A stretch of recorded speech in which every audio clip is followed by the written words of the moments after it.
जय हिंद फ्रेंड्स। इससे पहले हम तीसरा चैप्टर पढ़े थे क्लास 10th के संस्कृत का, और आज चौथा चैप्टर पढ़ेंगे जिसका नाम है संस्कृत साहित्य लेखिका।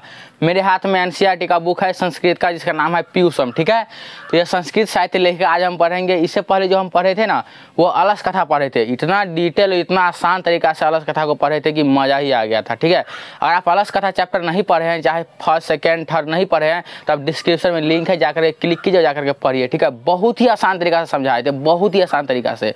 ठीक है, ये जो आपको आज पढ़ाएंगे हम संस्कृत साहित्य लेखिका, इस वीडियो के बाहर अगर इस चैप्टर से क्वेश्चन आया तो इस वीडियो के बाहर क्वेश्चन नहीं आएगा, बिल्कुल ही नहीं आएगा। ना ही ऑब्जेक्टिव आएगा और ना ही सब्जेक्टिव आएगा। और इस चैप्टर से आता ही ये बहुत ही इंपॉर्टेंट चैप्टर है ये। ठीक है, यह जो है संस्कृत साहित्य लेखिका, ये बहुत ही इंपॉर्टेंट चैप्टर है। यह एक निबंध है, कोई कहानी नहीं है, चाहे कोई चुटकुला नहीं है, यह कोई व्यंग्यात्मक कहानी नहीं है। ठीक है, यह एक निबंध है, इसमें डाटा रखा गया है। ठीक है, अगर आप कोई कहानी पढ़ते हैं तो कहानी पढ़ने में मज़ा आता है कि अच्छा इससे हुआ, वीरेश्वर आए, मंत्री था, दान दिया, ये दिया, बहुत मज़ा आ गया, व्याघ्रपति कथा पढ़े, बहुत मज़ा आया। ठीक है, लेकिन यह जो है ना, यह एक निबंध है। ठीक है, इसमें अनेक जगहों से, अनेक ग्रंथों से जानकारी को इकट्ठा करके रखा गया है। ठीक है, वो हम पढ़ेंगे। तो चलिए देरी किस बात की है, स्टार्ट ही करते हैं चैप्टर को हम। ठीक है, संस्कृत साहित्य लेखिका। देखिए पहले चैप्टर समझ लीजिए, आपकी चैप्टर का नाम क्या कह रहा है। ठीक है, ये जो हमारा हेडलाइन शीर्षक है, ये कह क्या रहा है, तो संस्कृत साहित्य लेखिका।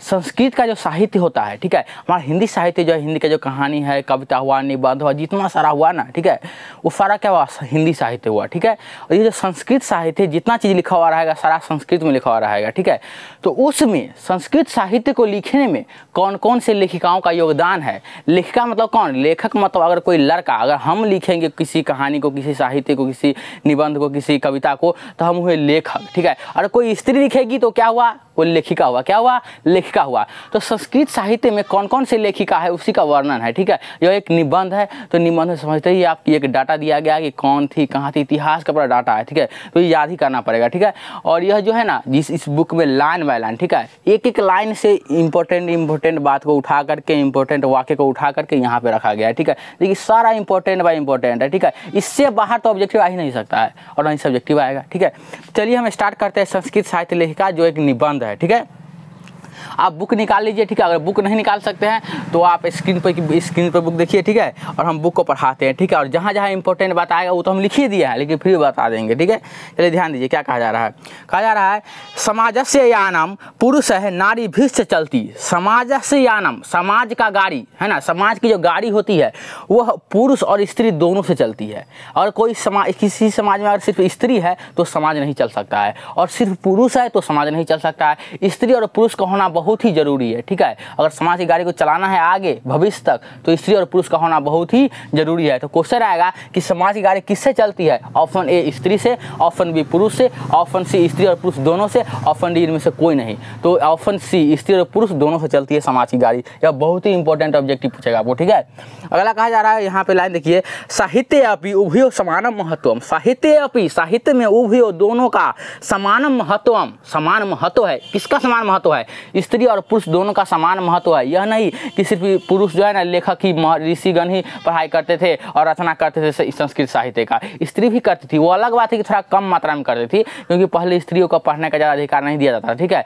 वो ब्राह्मण चाहे ऊंचा खानदान का स्त्री रहती थी तभी पढ़ती थी। ठीक है, और नॉर्मल पढ़ाई करती नहीं थी, जो सत्य बात है। ठीक है, तो वही बात है, लेकिन फिर भी साहित्य में उभयो दोनों का समान महत्व है।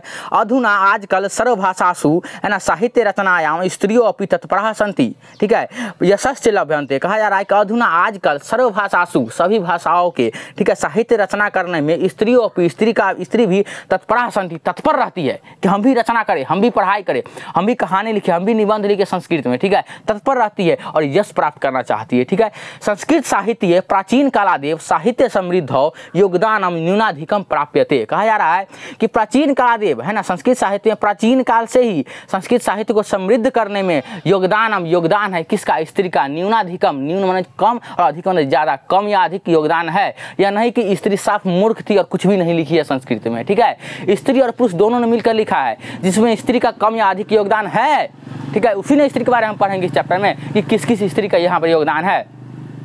आगे कहा जा रहा है यहाँ पर पाठे अस्मिन् प्रसिद्धा नाम लेखिका नाम एवं चर्चा वर्तते येन साहित्य निधि पूर्ण तासाम योगदानम ज्ञायेत। कहा जा रहा है पाठे अस्मिन्, इस पाठ में प्रसिद्धा नाम, प्रसिद्ध, ठीक है, लेखिका नाम एवं लेखिका का जो नाम है उसका चर्चा किया गया है, उसका वर्णन किया गया है। साहित्य निधि पूर्ण, साहित्य को पूरा करने में तासाम योगदानम ज्ञायेत, उसका योगदान को जानना है अपने लोगों को, ठीक है, इस चैप्टर में कि प्रसिद्ध जो संस्कृत लेखिका थी। अरे संस्कृत लेखिका तो बहुत ना हो गया, अगर सबके बारे में हम पढ़ने लगेंगे फिर तो हो गया, ठीक है। अरे किसी फेमस चीज के बारे में पढ़ा जाता है। अगर आप क्रिकेटर का नाम जानते हैं तो क्या सारे क्रिकेटर का नाम जानते हैं? कि जो फेमस क्रिकेटर है, विराट कोहली हो गया, यहाँ पे क्या बोलते हैं इसको, सचिन तेंदुलकर हो गए, ठीक है, इसी सब के बारे में जानते हैं आप, है ना, सबके बारे में थोड़ी जानते हैं। आगे कहा जा रहा है यहाँ पर कि देखिए अब स्टार्ट हो गया, ठीक है। विपुलम संस्कृत साहित्यम विभिन्न है कवि भी शास्त्रकार से संवर्धितम। कहा जा रहा है कि विपुलम बड़ा सा, है ना, विशाल संस्कृत साहित्य में विभिन्न है कवि भी, बहुत सारे कवियों का, शास्त्रकारों का, ठीक है, योगदान है। किसमें? संस्कृत साहित्य में योगदान है उनका, ठीक है। वैदिक कालादारभ्य शास्त्रा नाम काव्यांच रचने संरक्षणे च यथा पुरुषाः दत्तचिताः अभवन् तथा स्त्रियों अपि दत्तावधानः प्राप्यन्ते। कहा जा रहा है कि वैदिक काल से ही शास्त्र के रचना करने में, काव्य के रचना में, संरक्षण करने में, मतलब रचना करने में, काव्य को लिखने में, संस्कृत काव्य को लिखने में, उसके निबंध को लिखने में, ठीक है, सारे चीज़ों को लिखने में न केवल स्त्री का योगदान है बल्कि पुरुष का भी योगदान है। क्या कहा जा रहा है? रचने संरक्षण है, रचना करने में, उसका संरक्षण करने में, उसको बचा करके रखने में।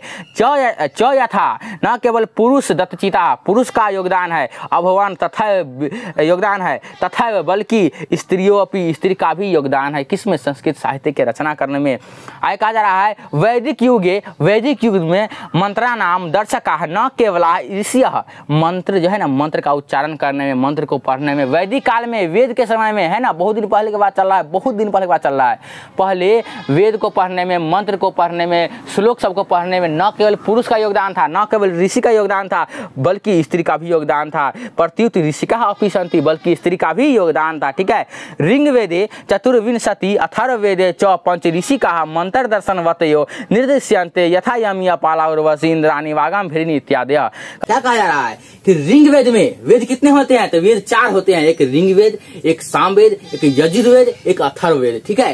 तो ऋग्वेद में जो है ना 24 लेखिकाओं का वर्णन किया गया है, ठीक है। जो हमारी संस्कृत साहित्य लेखिका है उसमें ऋग्वेद में जितनी महिलाएं हैं ऋग्वेद में, ठीक है, कितने में? इसमें तो ऋग्वेद में चतुर्विंशति 24 महिलाओं का वर्णन किया गया है और अथर्ववेद में 5 ऋषिका महिलाओं का वर्णन किया गया है, जिसमें यमी, अपाला, उर्वशी, इंद्राणी और वागम भृणी है। तो ऑब्जेक्टिव में क्वेश्चन आएगा, बहुत ही इंपॉर्टेंट ऑब्जेक्टिव है कि ऋग्वेद में कितनी मतलब लेखिकाओं का वर्णन किया गया है, कितनी संस्कृत लेखिकाओं का वर्णन किया गया है? तो 24, अथर्ववेद में 5, ठीक है, जिसमें यमी, अपाला, उर्वशी, इंद्राणी, वागम भृणी है, ठीक है।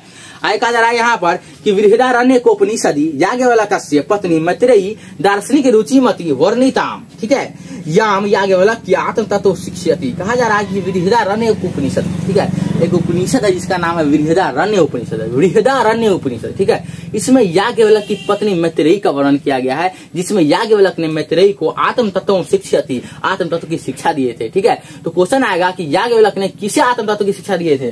तो मैत्रेयी को, अपनी पत्नी मैत्रेयी को। ध्यान दीजिए, याज्ञवल्क्य की पत्नी मैत्रेयी, ठीक है, इसको क्या मिला था? आत्म तत्व की शिक्षा मिला था। किससे मिला था? तो अपने पति से, याज्ञवल्क्य से। तो क्वेश्चन आएगा याज्ञवल्क्य की पत्नी कौन थी? तो मैत्रेयी थी। मैत्रेयी के पति कौन थे? तो याज्ञवल्क्य थे। मैत्रेयी को आत्म तत्व की शिक्षा किसने दिया? तो याज्ञवल्क्य ने दिया। याज्ञवल्क्य ने मैत्रेयी को क्या दिया? तो आत्म तत्व की शिक्षा दिया। बहुत ही भी आया है, बहुत ही।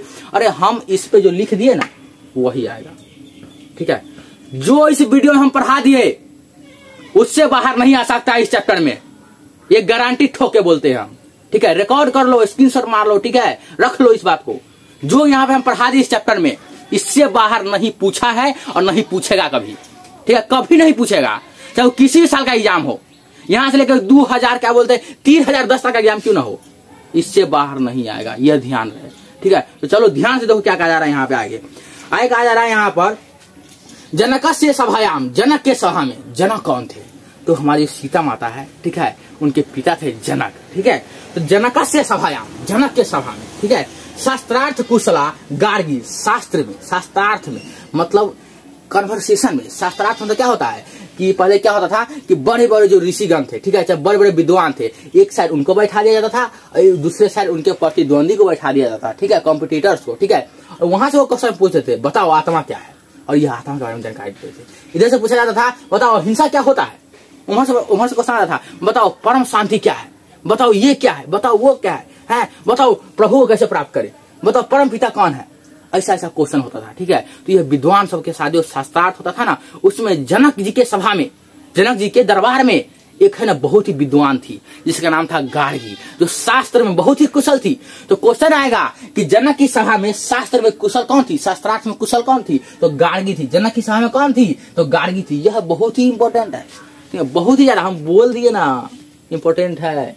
ठीक है, तो जनक की सभा में शास्त्रों में कुशल कौन थी, तो गार्गी थी। ठीक है, आगे यहाँ पर कहा जा रहा है कि महाभारते अपि है ना जीवन पर्यंत, महाभारत में जीवन पर्यंत है ना जीवन भर वेदांतानुशीलन प्रायः, वेद का जो है ना अनुशीलन करने वाली, ठीक है ना, वेदांत अनुशीलन, वेदांत का अनुशीलन करने वाली है ना, वेद का अनुशीलन करने वाली, वेद को पढ़ने वाली सुलभा का वर्णन है। ठीक है, एक सुलभा है, एक और संस्कृत लेखिका है सुलभा, जिसका वर्णन कहाँ है, महाभारत में। तो क्वेश्चन आएगा कि महाभारत में किसका वर्णन है, तो सुलभा का वर्णन है। किसका वर्णन है महाभारत में, तो सुलभा का वर्णन है। ठीक है, आगे कहा जा रहा है यहाँ पर अगला पैराग्राफ कहा जा रहा है कि लौकिक संस्कृत साहित्य, लौकिक संस्कृत साहित्य में प्रायेण चत्वारिंशत्, ठीक है, चत्वारिंशत् कवित्री नाम सार्धशतम पद्यानि स्फुट रूपेण इतिस्ततो क्या बोला जा रहा है, लभन्ते। देखिए ध्यान से, लौकिक संस्कृत में है ना, लौकिक संस्कृत साहित्य में चत्वारिंशत् माने 40 कवित्री नाम, कवित्रियों का मतलब लौकिक संस्कृत साहित्य में 40 कवित्री महिलाओं का, 40 संस्कृत लेखिका महिलाओं का वर्णन है। तो क्वेश्चन आएगा कि लौकिक संस्कृत में कितनी महिलाओं का वर्णन है, तो 40, कितनी 40, लौकिक संस्कृत साहित्य में 40 महिलाओं का वर्णन है। जिस 40 महिला में आगे देखिए क्या कहा जा रहा है, तासु, उसमें उस 40 महिला में विजयांका प्रथमा कल्पा वर्तते, है ना, विजयांका प्रथम कल्पा थी, मैंने 40 को महिला है ना, उसमें सबसे जो अच्छी है ना, जो सबसे ज्यादा ज्ञानी है, सबसे ज्यादा विद्वान है, सबसे ज्यादा प्रतिभाशील है, उसमें विजयांका फर्स्ट रैंक पर थी। 40 महिलाओं में विजयांका फर्स्ट रैंक पर थी लौकिक संस्कृत साहित्य में। ठीक है, कितने रैंक में थी, फर्स्ट रैंक पर थी। कहाँ गया, ध्यान दीजिए, प्रथम कल्पा कौन थी, इस लौकिक संस्कृत में 40 महिलाओं में प्रथम कल्पा कौन थी, तो विजयांका थी। ठीक है, और विजयांका श्याम वर्ण की थी। किस वर्ण की थी, यहाँ ध्यान दीजिए, आगे पढ़ना है हमको। विजयांका श्याम वर्ण की थी। श्याम वर्ण मतलब क्या होता है, वैसा व्यक्ति जो न तो काला है और न तो गोरा है, जो बीच का रहता है उसको श्याम बोला जाता है। तो विजयांका किस वर्ण की थी, क्वेश्चन आता है। इस पे ऐसा एक भी चीज नहीं लिखा होगा जो एग्जाम में नहीं आएगा। तो विजयांका किस वर्ण की थी, किस रंग की थी, वर्ण माने यहाँ पर रंग होता है, किस रंग की थी, तो विजयांका श्याम वर्ण की थी। ठीक है, और विजयांका का जो रचना काल था, विजयांका जिस समय में रचना करती थी संस्कृत साहित्य का, वो 8वीं सदी था। ठीक है, तो क्वेश्चन आ गया कि विजयांका का रचना काल क्या है, तो 8वीं सदी के आसपास है। ठीक है, आगे कहा जा रहा है यहाँ पे, ध्यान दीजिए, कहा जा रहा है यहाँ पे कि जो पढ़ रहे थे अभी अपने लोग, कि लौकिक संस्कृत साहित्य, लौकिक संस्कृत में 40 महिला तो हो गया। ठीक है, जिसमें सार्धशतम, सार्धशतम मतलब 150 होता है। कितने, हम तो कितना टीचर को देखे हैं यूट्यूब पर गलती पढ़ाते हुए। ठीक है, अरे सार्धशतम मतलब 150 होता है, 150, सार्धशतम, अर्धशतम नहीं है जो तुम 50 बोल रहे हैं आप लोग।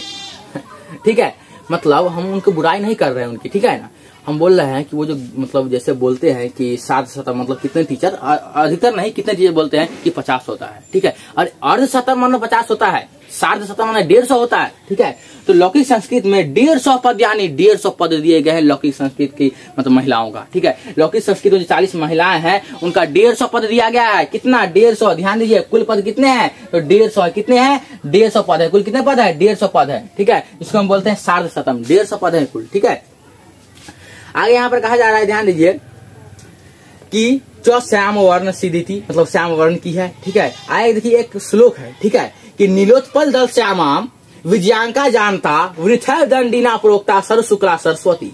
कहा जा रहा है कि नीलोत्पल, नीलोत्पल, नीलो, नीला है ना, नीले कलर की। ठीक है, नीलोत्पल है ना, उत्पल, उत्पल माने क्या होता है, नीलोत्पल मतलब होता है नीलोत्पल दल श्याम, मतलब नीलोत्पल दल मतलब कि नीले कलर की है ना, नीले रंग की, कमल के समान है ना, नीले रंग की कमल के समान, कलम, कमल, कमल, कलम नहीं, कमल, कलम, रोज, रोज, कमल है, रोज मतलब गुलाब होता है। ठीक है, लोटस माने कमल होता है। ठीक है, ध्यान दीजिए, तो कमल के समान, ठीक है, एकदम मुलायम, कमल के पंखुड़ी के समान मुलायम, कमल के समान नीला। ठीक है, उस टाइप की विजयांका थी। ठीक है, और व्यर्थ में दंडी ने कहा है, वृथा, व्यर्थ में दंडी ने कहा है किसको, तो विजयांका को, सर्व शुक्ला सरस्वती। ठीक है, मतलब इसको कहा गया है नीला कमल के समान, किसको, विजयांका को, और दंडी ने व्यर्थ में ही कह दिया है उनको, है ना, व्यर्थ में मतलब ये सर्व शुक्ला सरस्वती कहा है विजयांका को दंडी ने, ये उससे भी और अच्छा कहना चाहिए था। ठीक है, उनका जो प्रतिभा है, उनका जो तेज है विजयांका का, इसमें तो उनका बहुत ही बड़ा टैग होना चाहिए, है ना, बहुत ही बड़ा उपनाम होना चाहिए। लेकिन उन्होंने कहा है, दंडी ने, क्वेश्चन आएगा कि सर्वकला सरस्वती किसको कहा गया है, तो विजयांका को, और कही कौन है, तो दंडी ने कही है। क्वेश्चन आएगा इस टाइप से भी आ सकता है क्वेश्चन कि सर्वकला सरस्वती किसकी उक्ति है, उक्ति मैंने कौन बोला भाई, कौन बोला, है ना, तो दंडी ने बोला ना, किसको बोला, तो विजयांका को बोला। तो ऐसे क्वेश्चन आता है, इस बार भी क्वेश्चन आया था 2023 में शायद कि सर्वकला सरस्वती किसकी उक्ति है, तो क्या बोलते हैं, दंडी की उक्ति है। और किसको कहा गया है, तो विजयांका को कहा गया है। विजयांका कौन है, तो सर्वकला सरस्वती है। ठीक है, चलिए आगे क्या कहा जा रहा है, अगला देखते हैं हम। तस्या कालः, है ना, अष्टशतक मित्यनुमीयते, मतलब इसका जो साल है ना, अभी बताया है 8वीं सदी, इनका जो रचना काल है 8वीं सदी विजयांका का। ठीक है, चालुक्य वंशीयस्य, है ना, चंद्रादित्य रागे विजय भट्टारी के विजयांका इति वह मन्यन्ते, मतलब चालुक्य वंश की, है ना, चालुक्य वंश, ध्यान दीजिए, चालुक्य वंश की चंद्रादित्य की रानी, है ना, विजय भट्टारिका को क्या माना जाता है, विजयांका ही माना जाता है। मतलब चालुक्य वंश की जो रानी विजय भट्टारिका थी, उनको विजयांका ही कहा जाता है, माना जाता है कि वो विजयांका थी। ठीक है, तो विजय भट्टारिका और विजयांका कोई अलग अलग चीज़ नहीं है, दोनों एक ही है। तो विजयांका जो है, चाहे विजय भट्टारिका बोले हम, वो क्या है, तो ध्यान दीजिए, वह चालुक्य वंश की रानी कौन है, तो विजय भट्टारिका, इसको विजयांका भी बोल सकते हैं हम। और चाहे हम चालुक्य वंश की रानी बोले, चाहे हम चंद्रादित्य की रानी बोले, क्योंकि चालुक्य वंश का नाम है और चंद्रादित्य वहाँ के राजा के नाम है। ठीक है, तो चंद्रादित्य की रानी चाहे चालुक्य वंश की रानी कौन है, विजय भट्टारिका है। ठीक है, और ऊपर क्या बोले अभी हम, दंडी ने क्या कहा, सर्वकला सरस्वती किसको कहा, तो विजयांका को कहा। ठीक है, चलिए आगे क्या बोलते हैं, आगे देखते हैं हम, ध्यान दीजिए। आगे यहाँ पर कहा जा रहा है, अगला ध्यान दीजिए, अगला कहा जा रहा है यहाँ पर, किंचशीला भट्टारिका देवकुमारिका रामभद्राम्बा प्रभृतयो दक्षिण भारतीय संस्कृत लेखिका स्वस्फुट पद्य प्रसिद्धा। दक्षिण भारतीय, दक्षिण भारत की कुछ लेखिकाओं का वर्णन है, जिसमें शीला भट्टारिका, देवकुमारिका, रामभद्राम्बा इत्यादि है। कौन, दक्षिण भारत की, उनका जो संस्कृत है ना, स्फुट पद्य, संस्कृत पद्य बहुत ही ज़्यादा प्रसिद्ध है। तो क्वेश्चन आएगा कि बताइए यहाँ पर कि दक्षिण भारत की संस्कृत लेखिका कौन है, और ऑप्शन में रहेगा देवकुमारिका, तो ऑप्शन देंगे देवकुमारिका। रामभद्राम्बा, ऑप्शन देंगे रामभद्राम्बा। ठीक है, चलिए अगला क्या कहा है, अगला पेज देखिए ध्यान से, अगला पेज उल्टाइए आप लोग, नहीं तो स्क्रीन पे देखिए। देखिए अगला पेज का क्या कहा जा रहा है, अगला पेज कहा जा रहा है, विजयनगरस्य नरेशा संस्कृत भाषा संरक्षणाय कृत प्रयासः अस्निति विदितमेव। कहा जा रहा है कि विजयनगर के जो राजा हैं, है ना, वह संस्कृत भाषा के संरक्षण में, उनको बचाने के लिए बहुत ही ज़्यादा प्रयास किए हैं। क्वेश्चन आएगा कि संस्कृत साहित्य को बचाने के लिए कहाँ के राजा प्रयास किए, तो विजयनगर के राजा प्रयास किए हैं। ठीक है, और तो बहुत ज़्यादा प्रयास किए हैं, लेकिन विजयनगर के राजा ज़्यादा प्रयास किए हैं। ठीक है, आगे कहा जा रहा है, तेसा मंतः पूरे अपने राज्य में, ये जो है कौन, विजयनगर के राजा जो हैं, वह संस्कृत रचना कुशला, संस्कृत रचना कार्य में जो कुशल आदमी है, कुशल लेखिकाएँ हैं, उनको अपने रागेय भवन, अपने राज्य में रखे हैं, अपने भवन में रखे हैं, जो संस्कृत की रचना करते हैं। ठीक है, आगे कहा जा रहा है, कंपन रायस्य, ठीक है, क्या, कंपन रायस्य, है ना, कंपन राय जो कहा जा रहा है चतुर्दश शतकम। ठीक है, चतुर्दश शतकम मतलब 14वीं सदी। ठीक है, रागई गंगा देवी, है ना, 14वीं सदी, कंपन राय की रानी गंगा देवी। इस चैप्टर में है ना, रानी का वर्णन बहुत है, वहाँ की रानी, यहाँ की रानी, इसकी रानी, उसकी रानी, है ना, याज्ञवल्क्य की रानी कौन थी, है ना, चालुक्य वंश की रानी कौन थी, है ना, कंपन राय की रानी कौन थी, अजित राय की रानी कौन थी, रानी का वर्णन बहुत है। तो ये आपको याद करना पड़ेगा, बहुत ज़्यादा इंपॉर्टेंट है कि कंपन राय की रानी कौन है, गंगा देवी है। और गंगा देवी ने क्या किया है, तो मधुरा विजयम काव्य की रचना किया है। क्या किया है, मधुरा विजयम काव्य की क्या किया है, रचना किया है। इति महाकाव्य, यह जो मथुरा विजय महाकाव्य है, यह स्वस्वामिनो, अपने स्वामी, जो गंगा देवी है वो अपने स्वामी, ठीक है, और उनके जो पति हैं उनके क्या बोलते हैं, विजय, है ना, विजय घटनामाश्रित्य रचयत, है ना, मतलब ये इसकी रचना जो किए हैं गंगा देवी, जो क्या बोलते हैं, किसकी रचना किया है, मधुरा विजयम। ठीक है, तो मधुरा विजयम काव्य की जो रचना की है कौन, कंपन राय की रानी गंगा देवी ने मधुरा विजयम काव्य की रचना किए हैं। ये क्या किए हैं, क्यों किए हैं, मतलब किस लिए किए हैं, तो इनके जो स्वामी थे, ठीक है, उनके विजय, वो जो लड़ाई लड़े, युद्ध लड़े, तो उनका जो विजय का कहानी है उस पे लिखे हैं। ठीक है, उनका जो विजय का घटना का जो कहानी सब है ना, उस पे लिखे हैं मधुरा विजयम, कौन, गंगा देवी ने। तो मधुरा विजयम किसकी रचना है, तो गंगा देवी की रचना है। किसकी रचना है, गंगा देवी की रचना है। चलिए आगे देखते हैं क्या कहा जा रहा है। आगे कहा जा रहा है यहाँ पर, तत्र अलंकाराणाम सन्निवेश आवर्जको वर्तते, और इस रचना में अलंकार का भी बहुत बड़ा योगदान है, अलंकार भी है। इसका जो रचना मधुरा विजयम है इसमें अलंकार है। ठीक है, आगे कहा जा रहा है, तस्मिन्नेव, है ना, अलंकार मतलब होता है, कहने का मतलब हुआ है कि एक अलग टाइप का जो कहानी है, एक अलग टाइप का जो उसमें धुन रहता है, वह, ठीक है। आगे कहा जा रहा है महाकाव्यम, ये तो हो गया।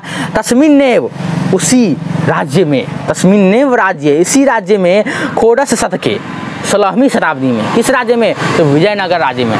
तो विजयनगर में, उसी में मतलब उसी राज्य में 16वीं शताब्दी में शासनम कुर्वत, शासन चेंज हो गया। पहले कौन थे इसी राज्य में?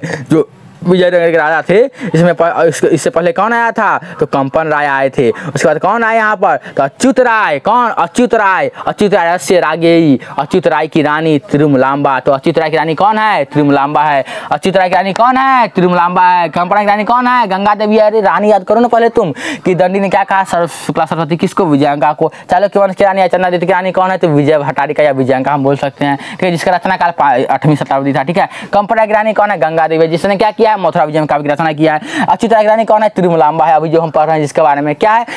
तिरुमलांबा। क्या? अच्युत राय की रानी तिरुमलांबा है। देखिए तिरुमलांबा ने क्या किया है? वरदाम्बिका परिणामक प्रौढ़म, ठीक है, चंपू काव्य है ना, चंपू काव्यम रचियत। मतलब यह जो है ना वरदाम्बिका परिणाम का चंपू काव्य की रचना किया है।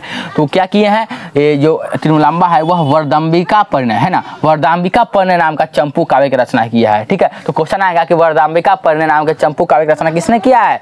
तो तिरुमलांबा ने। तिरुमलांबा कौन थी? तो तिरुमलांबा अच्युत राय की रानी थी। अच्युत राय की क्या थी? रानी थी। देखिए क्या कहा जा रहा है यहाँ पर।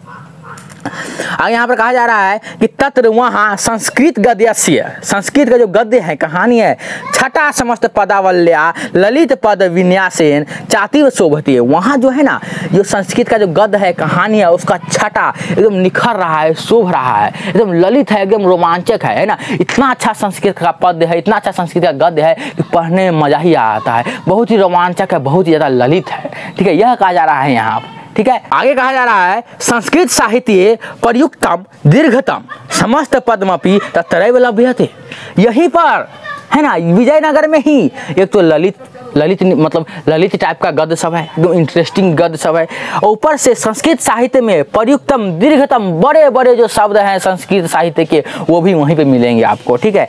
अगला पैराग्राफ देखिए, लास्ट पैराग्राफ देखिए, अपना लास्ट पैराग्राफ कि आधुनिक काल में संस्कृत लेखिकासु, संस्कृत लेखिका में पंडिता क्षमा राव, जिसका रचना काल 1890 से 1953 तक है ना, नामधेया विदुषी अति प्रसिद्धा, ठीक है। आधुनिक काल की जो संस्कृत लेखिका है, आधुनिक काल की जो संस्कृत लेखिका है वह पंडिता क्षमा राव है और बहुत ही ज्यादा प्रसिद्ध है, ठीक है। इसका रचना काल 1890 से 1953 तक है। क्या है? 1953 तक है, ठीक है। और इनकी जो रचना है वो आगे देखिए क्या कहा जा रहा है यहाँ पर।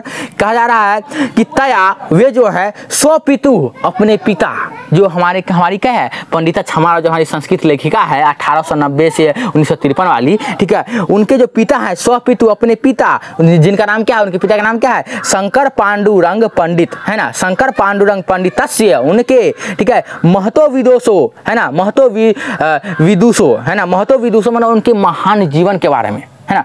पंडिता क्षमा राव अपने पिता, जिसका नाम है शंकर पांडु, क्या है, शंकर पांडुरंग पंडित, है ना, अपने पिता के महान जीवन के बारे में क्या किए हैं? रचना किए हैं, जिनका नाम है शंकर चरितम।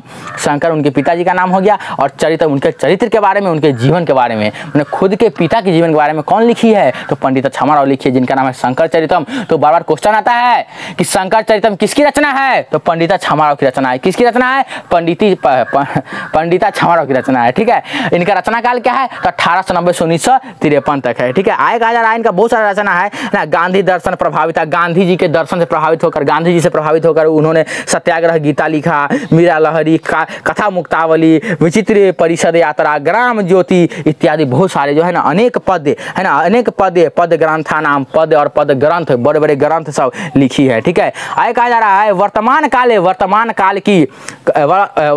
की लेखन, है ना, लेखन तासु कवित्री सुह, है ना, पुष्पा दीक्षित, वर्तमान काल की, वो तो आधुनिक काल की थी, ठीक है। अभी जो वर्तमान काल की, अभी भी जो है, अभी जो संस्कृत लेखिका है उसमें जो नाम है वह है पुष्पा दीक्षित, वनमाला भवालकर, मिथिलेश कुमारी, है ना, यह जो है मिथिलेश कुमारी मिश्र, है ना, ये सारी जो है ना, मतलब क्या बोले यहाँ पर, पुष्पा दीक्षित, वनमाला भवालकर, है ना, पुष्पा दीक्षित, वनमाला भवालकर और मिथिलेश कुमारी, यह सब वर्तमान संस्कृत लेखिका है। और मिथिलेश कुमारी के बारे में तो बहुत ही ज़्यादा पूछा जाता है कि बताइए वर्तमान संस्कृत लेखिका कौन है? तो मिथिलेश कुमारी है। मिथिलेश कुमारी निम्नलिखित में कौन सी लेखिका है? तो ऑप्शन में रहेगा वैदिक लेखिका है, तो क्या बोलते हैं इसको, आधुनिक लेखिका है, इनमें से कोई नहीं, चाहे यहाँ पर रहेगा क्या, वर्तमान संस्कृत लेखिका है। तो वर्तमान संस्कृत लेखिका कौन है? मिथिलेश कुमारी है। आगे यहाँ पर कहा जा रहा है आपका खत्म हो गया पूरा, है ना। और मिश्र प्रभृति अनुदीनम, और ये सारी जो है ना, ये सारी लेखिका जो है वर्तमान संस्कृत लेखिका, पुरानी तो मर गई ना, वो तो चली गई, जिसको जो आया है वो जाएगा, ठीक है, तो वो तो चली गई। तो अभी जो वर्तमान में है ये क्या बोलते हैं, मिथिलेश कुमारी और पुष्पा दीक्षित सब जो है ना, यह सब क्या कर रही है? तो अनुदिनम, दिन प्रतिदिन संस्कृत साहित्य को पूरा कर रही है, संस्कृत साहित्य को भर रही है। संस्कृत साहित्य में जो मतलब उतार चढ़ाव हो गया था, कम हो गया था, संस्कृत पढ़ने वाले लोग उनको ऊपर उठा रही हैं। कौन? वर्तमान संस्कृत लेखिका, ठीक है। तो अभी हम देख लेते हैं पूरा इंपॉर्टेंट पॉइंट कि क्या क्या है। तो संस्कृत साहित्य लेखिका एक क्या है? निबंध है। क्या है? निबंध है, ठीक है, जो हमारा चौथा चैप्टर है, ठीक है। इसमें कहा जा रहा है कि स्त्री और पुरुष की गाड़ी किससे चलती, सॉरी, समाज की गाड़ी स्त्री और पुरुष से मिलकर के चलती है। विदाउट स्त्री और पुरुष के गाड़ी नहीं चलेगी, या तो स्त्री अकेली रहेगी तो नहीं चलेगी, या पुरुष अकेला रहेगा तो नहीं चलेगा, दोनों मिलकर के समाज की गाड़ी चलाता है, ये ऑब्जेक्टिव में पूछता है, ठीक है। ऋग्वेद में 24 महिलाओं का वर्णन है, जिसको संस्कृत में बोलते हैं चतुर्विंशति। अथर्ववेद में 5 महिलाओं का वर्णन है, जिसमें यमी, अपाला, उर्वशी, इंद्राणी, वागाम, भृगु इत्यादि है, ठीक है। याज्ञवल्क्य की पत्नी मैत्रेयी है, तो याज्ञवल्क्य ने मैत्रेयी को क्या दिया था? आत्म तत्व की शिक्षा दिए थे, ठीक है। और जनक की सभा में शास्त्रों में कुशल कौन थी? तो गार्गी थी, ठीक है। महाभारत में किसका वर्णन है? तो सुलभा का वर्णन है ना। लौकिक संस्कृत साहित्य में कितनी महिलाओं का वर्णन है? तो 40 संस्कृत लेखिका महिलाओं का वर्णन है। लेकिन जिस 40 महिलाओं में विजयांका प्रथम कल्पा थी, है ना। 40 महिलाओं में विजयांका कैमा थी? तो प्रथम कल्पा कौन थी? विजयांका। क्वेश्चन आएगा कि लौकिक संस्कृत साहित्य में 40 महिलाओं में प्रथम कल्पा कौन थी? तो विजयांका थी। और विजयांका किस वर्ण की थी, किस रंग की थी? तो श्याम वर्ण की थी। क्वेश्चन आता है विजयांका किस वर्ण की थी? तो श्याम वर्ण की थी, ठीक है। और ये 8वीं सदी में अपना रचना करती थी, ठीक है। और इस जो लौकिक संस्कृत में कुल पद कितने हैं? तो कुल पद 150 है, जिसको हम संस्कृत में सार्ध शतम बोलते हैं, ठीक है। आगे देखिए क्या कहा जा रहा है। दंडी ने विजयांका को सर्वसुखा सरस्वती कहा है, और इसमें क्या बोलते हैं, विजयांका को क्या कहा गया है? नीला कमल कहा गया है ना, नीला कमल की उपाधि दी गई है, ठीक है। और यहाँ दंडी ने क्या कहा है? सर्वसुखा सरस्वती किसको कहा है? विजयांका को कहा है। इसमें कंफ्यूज नहीं होना है, उक्ति किसकी है? तो दंडी ने कहा है। किसको कहा है? तो विजयांका को कहा है। क्या कहा है? तो सर्वसुखा सरस्वती कहा है। चालुक्य वंश या चंद्रदित्य की रानी कौन है? विजय भट्टारी का है, जिसको हम विजयांका बोलते हैं, ठीक है। कंपन राय की रानी कौन है? गंगा देवी है, जो मधुरा विजयम काव्य की रचना की है। अच्युत राय की रानी कौन है? तिरुमलांबा है, जिसने वरदामिका परिणय नाम का चंपू काव्य की रचना किया। इस सारा ऑब्जेक्टिव में आता है, ठीक है। आधुनिक काल की संस्कृत लेखिका कौन है? तो पंडिता छामाराव, जिसका रचना काल क्या था? तो 1890 से लेकर के 1953 तक था, ठीक है। आगे कहा जाए इनकी रचना क्या क्या है? तो शंकर चरितम, जो अपने पिता के चरित्र पर लिखे हैं, ठीक है। सत्याग्रह, गीता, काव्य मुक्ता, कथा मुक्तावली, ग्राम ज्योति इत्यादि, ये सब किनकी है? तो पंडित छामाराव की रचना है। और लास्ट में हमारा वर्तमान काल की जो संस्कृत लेखिका है वह कौन है? तो मिथिलेश कुमारी है। तो आपका पूरा चैप्टर का एक्सप्लेनेशन हो गया है, टोटल ऑब्जेक्टिव हो गया है। अगर इस जो हमारा ये जो है ना, क्या बोलते हैं, अगर आप चैप्टर एक्सप्लेनेशन नहीं भी देखते हैं ना, अगर आप चैप्टर का एक्सप्लेनेशन नहीं भी देखते हैं ना, और जितना बोर्ड पे लिखा हुआ है अगर आप स्क्रीनशॉट लेते हैं, और जितना बोर्ड पे लिखा हुआ है बस इतना आप देख लेते हैं, ठीक है। अगर आप इतना देख लेते हैं और इतना याद कर लेते हैं ना, तो ऑब्जेक्टिव कहीं बाहर नहीं आएगा, यहीं से आएगा, यहाँ से नहीं, ऐसे नहीं, यहीं से आएगा। अरे यहीं से आएगा, कहाँ से आएगा भाई साहब, कहाँ से आएगा, कहाँ से आएगा बताओ? यहीं से आएगा, है ना। ये जो हमारा नोट्स है, जो हमारी जो संस्था है एक्सल ज्ञान, जो भेटुआ में पड़ता है, जो हमारा नानपुर प्रखंड के अंतर्गत सीतामढ़ी जिला में है, बिहार में है, ठीक है। हमारे यहाँ एक ऐसा नोट्स प्रोवाइड किया जाता है, ऐसा नोट्स प्रोवाइड किया जाता है, पूछेगा तो कहाँ से पूछेगा? अरे कहाँ से पूछेगा भाई साहब? यहीं से ना पूछेगा। इसमें कोई जगह लॉजिक नहीं है, ठीक है। चैप्टर को एक्सप्लेन कीजिए, इंपॉर्टेंट लाइन को बताइए, इस कॉन्सेप्ट को समझाइए पूरा, बच्चे के दिमाग कॉन्सेप्ट को सेट कर दीजिए। ऐसे पढ़ाइए ना बच्चे को कि बच्चे को लगे कि सर जी तो हंसी मजाक कर रहे हैं, ठीक है। और हंसी मजाक में ना बच्चा को याद करवा दीजिए, हो गया याद, काम खत्म। और सबसे जरूरी यह है कि लिखने का प्रैक्टिस। अरे याद तो सब कर लेता है भाई साहब, लिखेगा कौन? याद करना 5% रोल है, लिखना 95% रोल है। लिखने का कलाकारी होना चाहिए, जो हम यहाँ पर लिखना सिखाते हैं एक्सेल ज्ञान में, ठीक है। आप घर में बैठ के लिख सकते हैं, है ना। याद कर लीजिए, अपने ध्यान से लिखिए, एकदम अच्छा तरीका से लिखिए, बगैर देखे लिखिए, ठीक है। यह लिखने का तरीका होता है आपका, ठीक है। तो ये हमारे चैप्टर का एक्सप्लेनेशन हो गया। जो हमारा नेक्स्ट वीडियो आएगा वह ऑब्जेक्टिव और क्वेश्चन आंसर दोनों को हम सबमिट करके लाएंगे। उसमें भी उतना ही क्वेश्चन दिया जाएगा, उतना कम क्वेश्चन दिया जाएगा, उतना ही ऑब्जेक्टिव दिया जाएगा, जिससे क्या बोलते हैं एग्जाम में आप लोग फाड़ के रख दीजिएगा, ठीक है। बहुत ही इंपॉर्टेंट वीडियो आएगा, सेकेंड वीडियो जो हमारा सब्जेक्टिव और ऑब्जेक्टिव का आएगा, ठीक है। तब तक के लिए धन्यवाद, जय हिंद।